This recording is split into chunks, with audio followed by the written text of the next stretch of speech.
Hari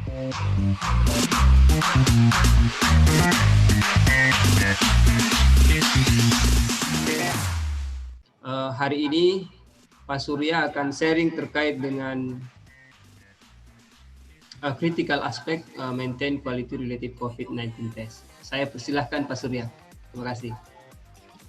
Siap Pak Surya? Ya, selamat. Oh ya, semoga sehat Pak ya. Lagi di Bandung. Ya, di Bandung nih. Ya, silahkan Pak. Agak terputus tadi. Ya, Assalamualaikum warahmatullahi wabarakatuh.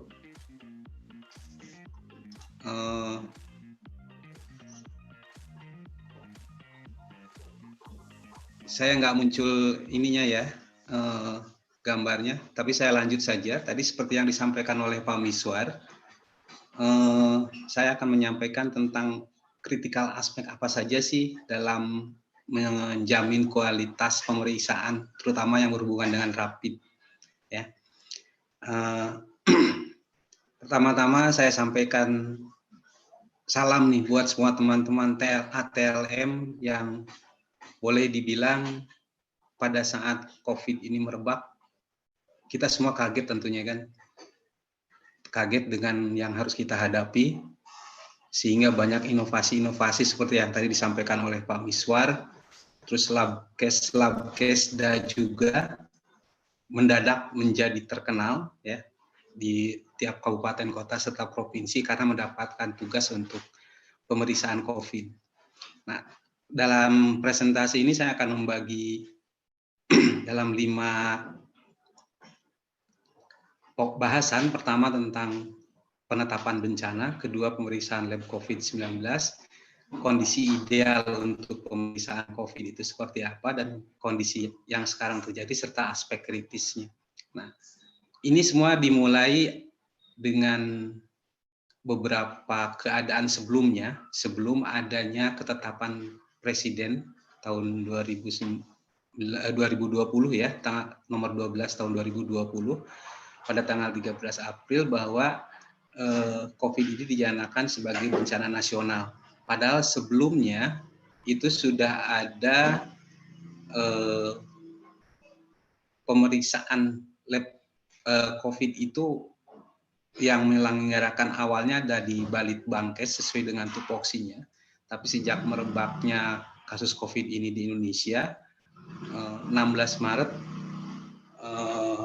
itu ada penunjukan dari Kemenkes tentang jejaring laboratorium COVID. Itu hanya 12 lab yang ditunjuk, tapi setelah itu muncul lagi selang beberapa hari saja karena ada usulan dari provinsi di mana ada lab yang mampu dan memang dibutuhkan sebanyak mungkin lab untuk melakukan pemeriksaan COVID. Itu tanggal 19 Maret menjadi 34 lab, ya, itu Labkesda terutama, dan beberapa rumah sakit, serta ditetapkan yang terakhir tanggal 26 Maret itu untuk beberapa universitas laboratoriumnya yang dapat memeriksa COVID-19. Nah, sedangkan untuk pengaturannya sendiri, sejauh ini yang diakui untuk konfirmasi itu kan menggunakan RT-PCR ya, itu sesuai dengan surat edaran dari Kemenkes nomor 234 2020 itu diatur tentang sarana dan prasarana dan tata caranya untuk lab yang melakukan pemeriksaan COVID-19 untuk PCR-nya. Terus ada juga pengaturan, itu pedoman pencegahan dan pengendalian coronavirus disease yang edisi keempat dikeluarkan oleh Kemenkes. Itu tentang laboratorium, tentang apa kejadian bagaimana itu bencana terjadi.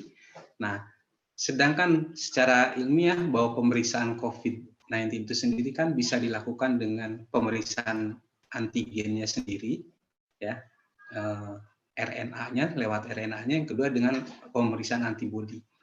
Nah, masing-masing punya keuntungan dan kelebihan, ya. Kalau untuk yang COVID-19 menggunakan real-time PCR itu kan memang untuk konfirmasi dan betul menyatakan ada atau tidaknya antigen di dalam tubuh, sedangkan yang antibodi itu hanya sebagai penunjang saja, tidak bisa dijadikan penentunya. Nah, Di dalam pedoman Kemenkes tentang penanganan itu disebutkan tentang yang utamanya kan adalah menggunakan RT-PCR ya. Tapi karena masih terbatas, itu dianjurkan juga untuk menggunakan rapid. Ada 2 jenis yang antibody dan antigen, tapi ini hanya dilakukan untuk pemeriksaan dari darah dan untuk komunitas di masyarakat ya. Untuk yang rapid antibody, yang antigennya itu sampelnya dari swab orofaring atau nasofaring, ini untuk dilakukan hanya di Vasankes yang memiliki biosafety cabinet. Nah, di situ juga diatur bagaimana tata laksananya jika hasil pemeriksaan antigen negatif, ada algoritmanya bahwa jika selama isolasi gejala dia harus mengisolasi diri, dan kalau ada gejala harus segera ke Vasankes. Kalau yang tesnya positif, ini kan harus dilakukan kedua kalinya ya, berturut-turut ya, untuk pemeriksaan lebih lanjutnya.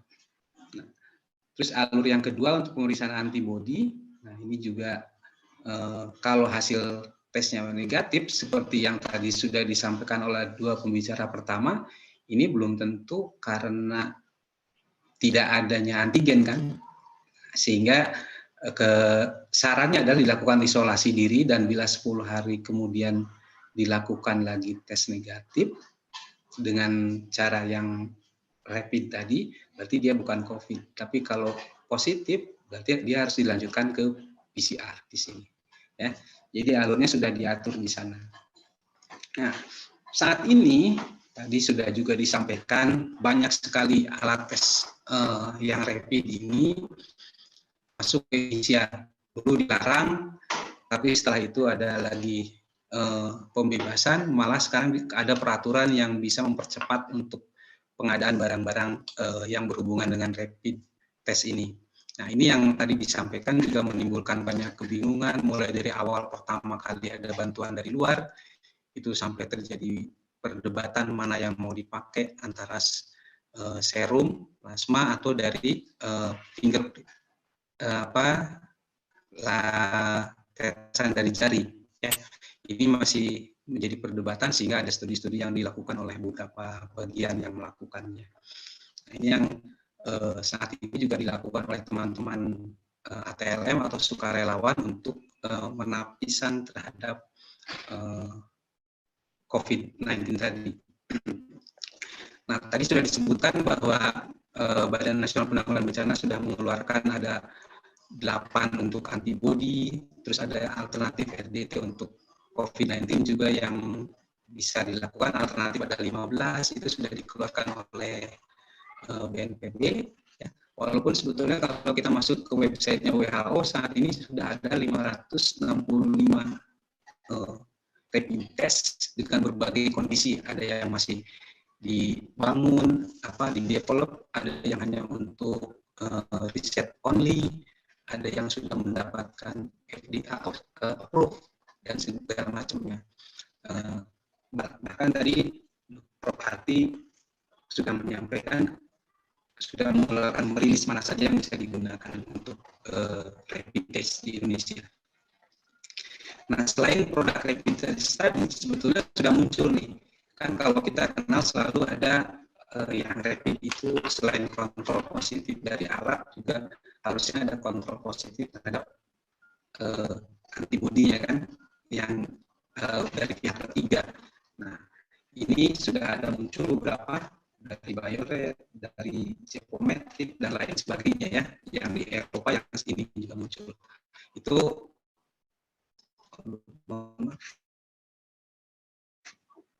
slide-nya saya lanjut tadi. Ini ya. Jadi sudah muncul, cuma saya kira juga belum ada yang menggunakan di Indonesia tentang itu. Nah, kalau kita melihat pada kondisi ideal, seharusnya kan disebutkan di standar ISO ya, bahwa pemeriksaan itu harus metode yang standar. Jika metodenya tidak standar atau dimodifikasi, maka harus dilakukan validasi. Kalaupun kita menggunakan metode yang sudah valid, sebelum digunakan untuk pasien harusnya kan diverifikasi dulu, ya. Nah, begitu juga yang rapid test. Nah, rapid test ini kan untuk tes cepat, ya. Kalau di beberapa literatur menyebutkan bahwa rapid test itu masuk ke dalam kategori POCT. Sementara kalau dia dikatakan POCT, itu harus ada penjaminan mutunya, ya.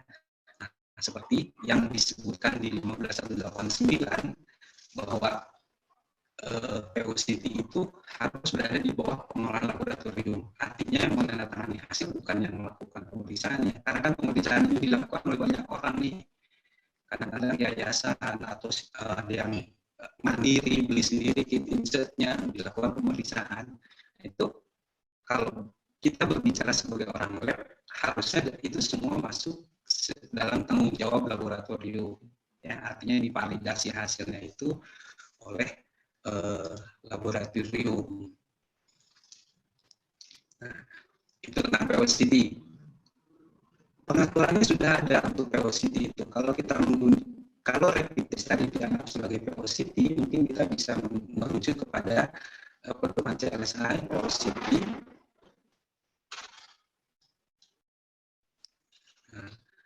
POCT 4K2 ya, itu yang dari CLSI atau yang dari standar ISO tentang POCT yang ini, ya.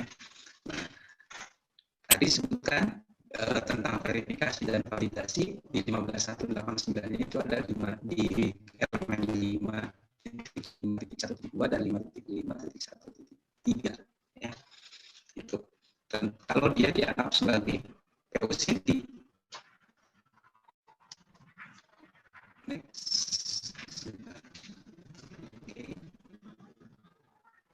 agak melambat mungkin ya responnya.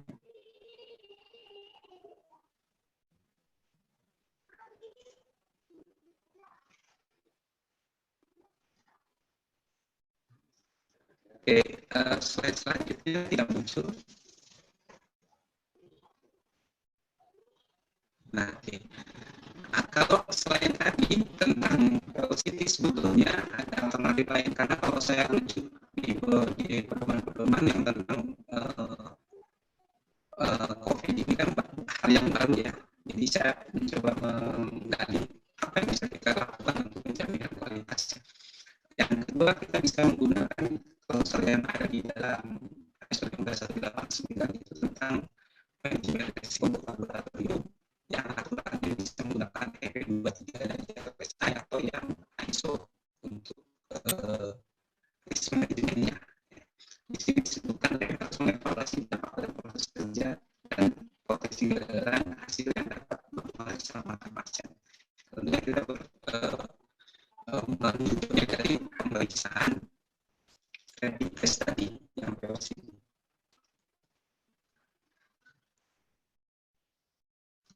Selanjutnya, ini mohon maaf ini agak tidak segera pindah slide-nya.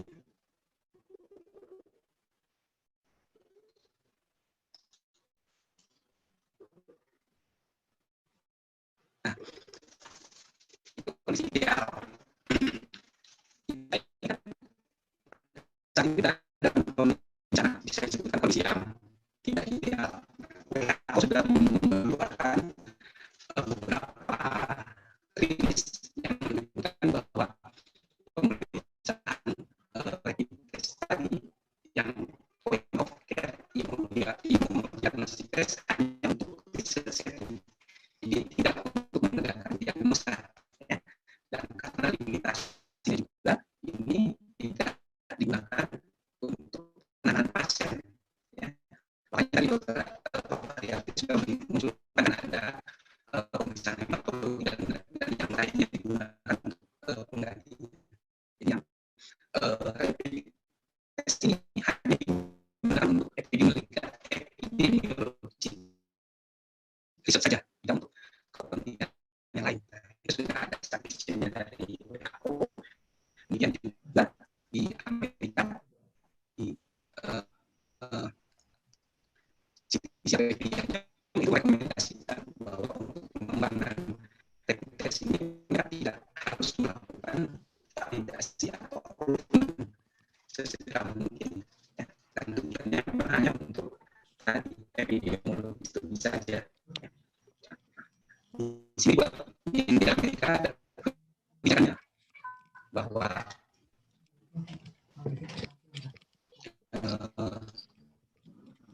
hanya utama diberikan kesempatan untuk bercepat mengembangkan metode tracking. Karena ada kasus emergensi tadi. Cuma ada beberapa rekomendasi yang dianjurkan. Pak Surya, Pak Surya, mohon maaf suaranya agak tidak begitu jelas. Suaranya kenapa? Tidak. Boleh dilanjut Pak Miswar? Ya silahkan Pak. Oke. Nah tadi kebijakan di luar negeri kan seperti itu ya, dan rekomendasi studi validasinya juga seperti itu. Nah, di Indonesia, di kita terutama di tim tanggap COVID-19 Jawa Barat, itu pada awal memang melakukan pemeriksaan yang rapid itu ada kendala di hasil ya, sehingga ada inisiatif dari tim untuk melakukan sedikit studi ya, kecil-kecilan untuk memeriksa sensitivitas antara yang penggunaan serum dan kapiler pada pemeriksaan safety. Nah ini yang bisa kita lakukan harusnya untuk menjamin kualitas pemeriksaan. Kalau tadi kan harusnya dilakukan pemeriksaan, mohon maaf suaranya ya, ini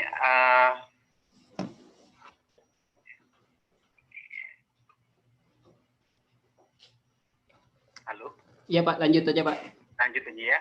Nah ini yang sudah dilakukan, terutama di Jawa Barat ya, itu antara Labkes Provinsi Jawa Barat, Fakultas Kedokteran Pajajaran, sama Rumah Sakit Hasan Sadikin, serta dibantu yang dari tim ITB ya.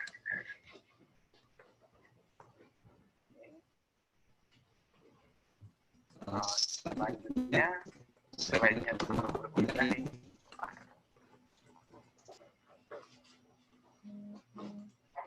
Nah, kalau berdasarkan aspek kritis yang ada di ISO TS 22367 atau risk management yang bisa digunakan, ini kan ada beberapa parameter bagian di pra pemeriksaan, di pemeriksaan dan di pasca pemeriksaan, kira-kira yang akan berpengaruh terhadap hasil untuk pemeriksaan rapid tadi.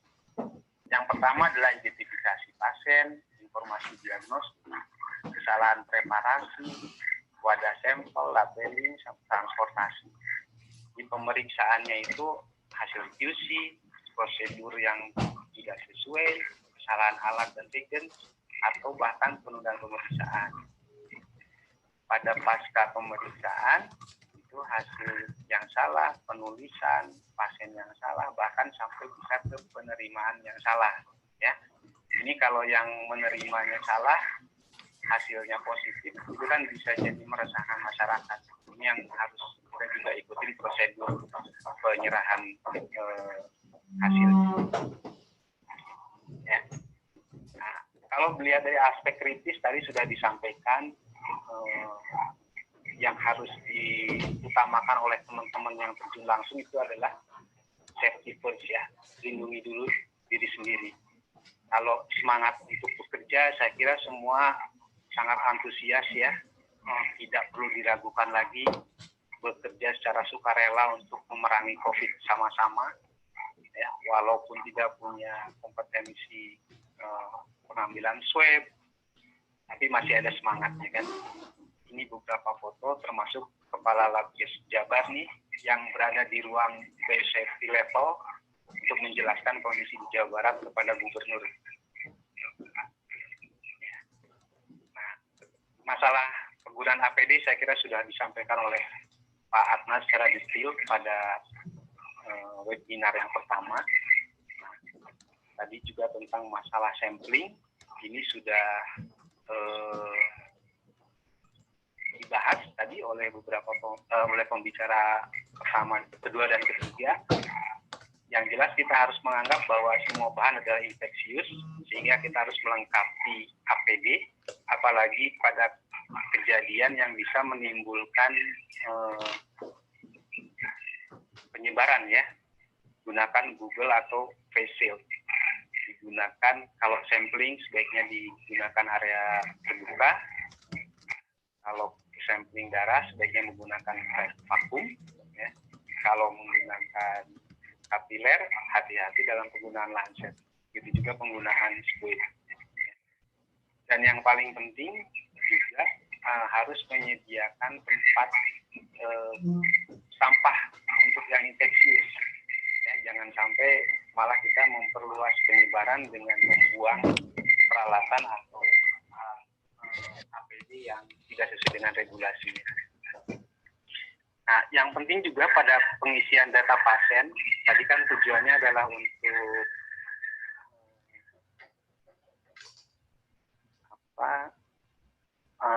surveillance kesehatan ya, maka ikuti pedomannya bahwa data pasien itu harus sesuai dengan lampiran 6, 7, dan 8 di pedoman tentang COVID yang dikeluarkan oleh Kemenkes. Ini untuk pemeriksaan PCR, ya. Ini untuk pemeriksaan yang antibody, ada formnya. Di sini lengkap sampai ke upaya untuk tracking dan studi epidemiologinya. Jangan lupa itu diisi.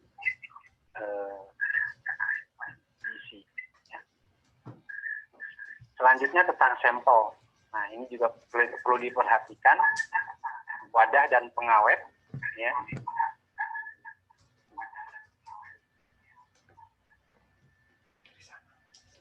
Ya, selain itu juga labeling harus jelas dan mudah dibaca.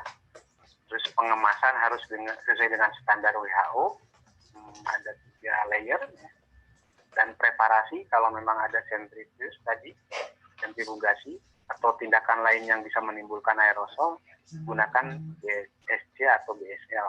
Ya. Begitu juga penggunaan sentrifuge. Nah, ini ada anjuran tadi lebih baik yang full blood dan segera dilakukan pemeriksaan untuk sampel. Sedangkan untuk prosedur pemeriksaannya sendiri, karena ini adalah baru yang dikembangkan karena secara mendadak, maka yang harus kita pegang secara jelas atau kita lakukan dengan baik adalah mempelajari kit insert. Ya, ini yang kadang-kadang lupa kan, mungkin karena tulisannya juga masih bahasa asing, sehingga akhirnya hanya menggunakan kebiasaan yang suka dilakukan. Karena di kit insert itu banyak sekali informasi, mulai dari interferensi, sensitivitas, spesifisitas, limitasinya segala macam. Itu yang pertama kita pelajari. Nanti ke bawah kita akan bahas beberapa kit insert yang bisa saya temukan dan masalah-masalah yang bisa di highlight. Ya. Selanjutnya adalah bahwa ikutin prosedur secara benar. Ya. Apa yang harus dilakukan, terutama pada saat dropping juga di sini, dropping pembawanya, terus waktu pembacaan jangan melebihi yang ditentukan oleh proses produsen kitnya. Perhatikan kontrolnya ini, ya kan biasanya ada 3 strip ya, yang terakhir itu adalah kontrol yang untuk menyatakan bahwa proses kromatografinya itu selesai sampai di atas. Dan kalau ada keraguan-raguan, konfirmasi dengan pihak kedua atau orang ketiga. Ya. Itu pada saat prosedur pemeriksaan. Nah, ini limitasi boleh kita lihat. Di hampir semua yang saya temukan, selalu mereka menyatakan bahwa kitnya itu belum di-approve. Kalau di Amerika oleh FDA, kalau di Eropa oleh FDA. Ya. Dan dia mengikuti, kalau yang Amerika dia mengikuti guidance dari FDA. Ya, untuk COVID tadi. Kita harus lihat di situ negative result, bahwa itu bukan berarti tidak ada virus, ya. Dia harus dilanjutkan dengan molekular diagnostik. Terus antibody testing hanya digunakan untuk diagnosa atau ini, ya, yang positive result juga nih. Jadi nah, ini yang harus kita lihat, ya. Terus salah beberapa yang ada lagi. Terus misalnya di sini akurasi, ya. Belum lagi yang hasil negatif tadi, itu bisa jadi karena sampel yang tidak baik atau antibodinya yang belum muncul, jadi dia pada masa awal infeksi, atau variasi dari virusnya ya yang bisa merubah antibodinya. Di kit insert juga disebutkan adanya kontrol kit tadi ya, atau kalau perlu ke depan kita harus segera pesan nih bahan kontrol untuk melakukan kontrol terhadap benar atau tidaknya pemeriksaan yang kita lakukan. Ya.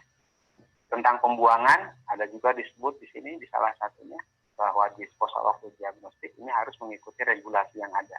Ya. Expired date juga mohon diperhatikan, dan penyimpanannya, karena ini kan dia berdasarkan migrasi ya, kromatografi itu, jadi kalau sudah terganggu maka dia tidak akan bisa bekerja dengan benar. Begitu juga preparasi sampel. Ya, itu yang harus dilakukan. Lain lagi, ini limitasi ya, yang negatif, hasil harus dievaluasi dengan data yang lain dan berdasarkan tenaga medis. Ya, jadi hasil antibodi itu tidak bisa digunakan menjadi satu-satunya penentu, tidak bisa digunakan menjadi satu-satunya penentu diagnosa ya yang antibodi tadi. Penyimpanan harus diperhatikan tadi seperti saya sampaikan, penanganan sampel dan waktu pembacaan ini mungkin agak berbeda dari kit insert ya, waktunya. Pada yang ini saya temukan 10 menit, lebih dari 10 menit mungkin hasilnya akan berubah. Ya. Oke. Dan jangan lupa lihat juga safety data sheet-nya. Ya.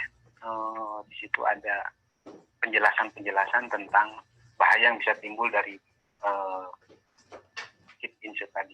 Ini contohnya, yang dari Kali Biotech.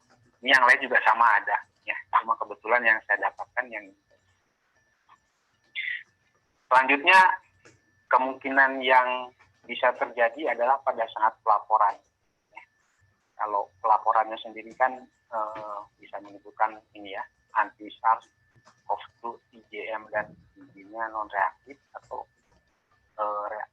IgM-nya reaktif, IgG-nya non-reaktif, atau IgM-nya non-reaktif, IgG-nya reaktif, atau IgM dan IgG-nya reaktif. Ini cara melaporkan, cara pembacaan, ya, dan cara melaporkan tadi, apalagi sekarang ada banyak pemeriksaan yang oleh individu atau rumah sakit melakukan pemeriksaan yang rapid kan. Nah ini harusnya ikutin jalurnya. Kalau tidak salah kemarin dari gugus tugas waktu webinarnya PDS-Akrim disebutkan bahwa rumah sakit tinggal mendaftarkan diri sebagai pemeriksa rapid, nanti dapat akun dari gugus tugas COVID, ya, dan mereka bisa memasukkan data langsung. Nah ini tidak perlu lagi ribet sehingga tidak ada kesalahan data atau kesalahan hasil. Karena yang diminta oleh gugus COVID itu nomor HP dan NIK, sehingga memudahkan untuk tracking penyakit. Kerahasiaan data juga jangan sampai ini data kita berikan kepada yang bukan berwenang ya, karena bisa menimbulkan kekhawatiran di masyarakat, apalagi masih ada stigma yang tidak baik terhadap yang positif COVID. Yang harus diperhatikan tadi, kalau ada pemindahan atau penulisan ulang data secara manual, harus ada verifikasi. Data pasiennya pastikan lagi dengan benar, validasi hasilnya harus oleh yang ekspertis, dan ini tadi pengiriman harus kepada yang berwenang, dan kalau interpretasi itu harus dilakukan secara komprehensif oleh expert, karena tadi banyak biomarker lain yang bisa mendukung suspek untuk COVID-19. Nah, kalau melihat tadi juga sudah disampaikan ya, kalau melihat perjalanannya yang antigen akan menurun mulai dari saat infeksius. Ini ilustrasi saja, sampai akan menurun di 28, antibodinya baru muncul yang IgM di 7 sampai 21, sementara sementara yang IgG-nya baru muncul di 4 bulan. Nah, ini kan akan memberikan makna yang berbeda untuk setiap hasil rapid antibody. Ya. Kira-kira seperti ini. Kalau PCR-nya positif, IgG-nya negatif, itu bisa jadi pada periode awal infeksi. Kalau PCR positif, IgM positif, IgG-nya negatif, mungkin pada early stage-nya, ya, belum sampai ke mungkin 7 hari lah ya. Nah, kalau semuanya positif, ini pada masa aktif. Nah, ini sesuai dengan perjalanan yang ini tadi, ya. Jadi bisa jadi tadi IgG-nya positif, IgG-nya positif itu belum tentu juga ada kekebalan. Mungkin kekebalan tadi seperti yang disampaikan oleh Prof. Haryati itu dari infeksi sebelumnya atau yang lain. Ya, jadi jangan dianggap sepele juga. Nah, ini untuk interpretasi sementara. Nah, saya akan sampaikan beberapa mention yang ada di website-nya WestGuard.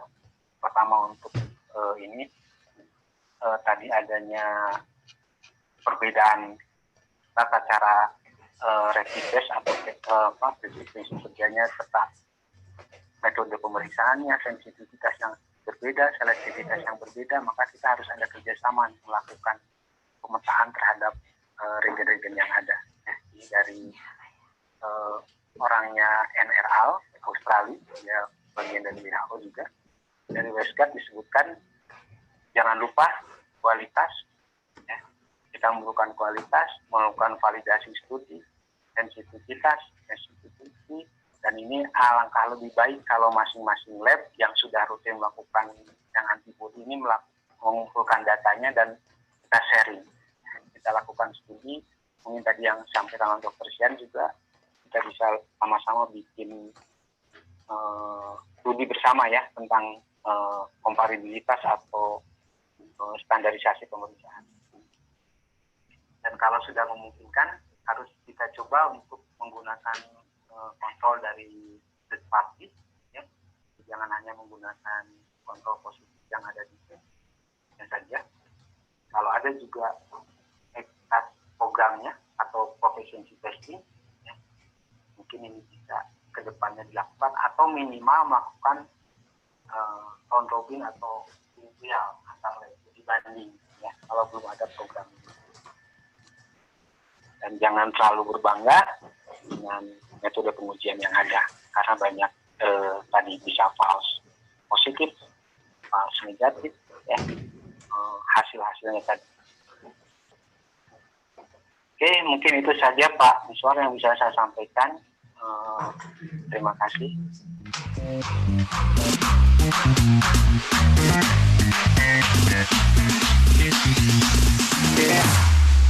Here we go now.